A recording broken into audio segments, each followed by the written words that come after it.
Hello everybody, this is a Kohler 7000 series motor with the automatic choke. The issue was the choke would not open. You have an air vane that mounted right here, and it came around, and when this flywheel spun, it was supposed to open this choke up a little bit, and it wouldn't do it. You also have an oil sending unit down there, and when the oil got hot, it would work a thermostat that was down here and open the choke up further.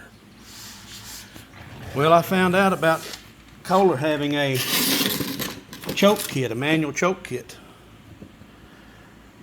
It's 32 755 33S. This kit comes with a new speed controller.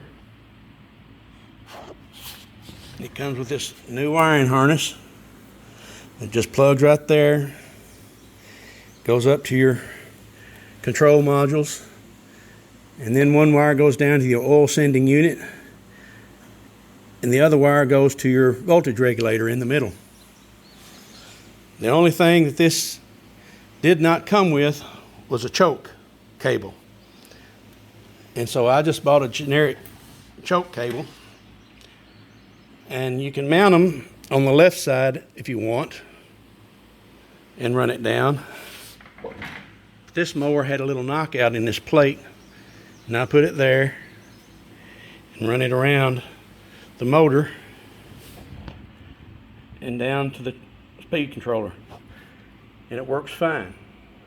There's no more issues with it running, with the choke opening up and flooding out, or not opening up and flooding out.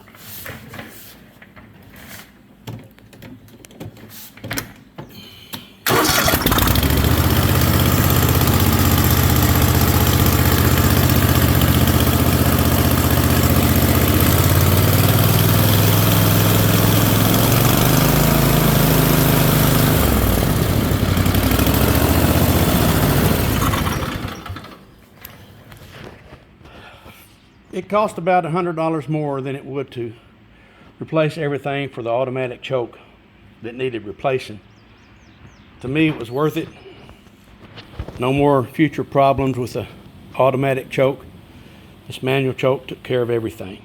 Oh, I'm sorry, there's two wires that come down here. You get a new carburetor with it as well, I forgot to mention. Of course, these wires come down here to this carburetor. But if you're having trouble with your automatic choke, I would recommend switching to the manual choke. It's worth it.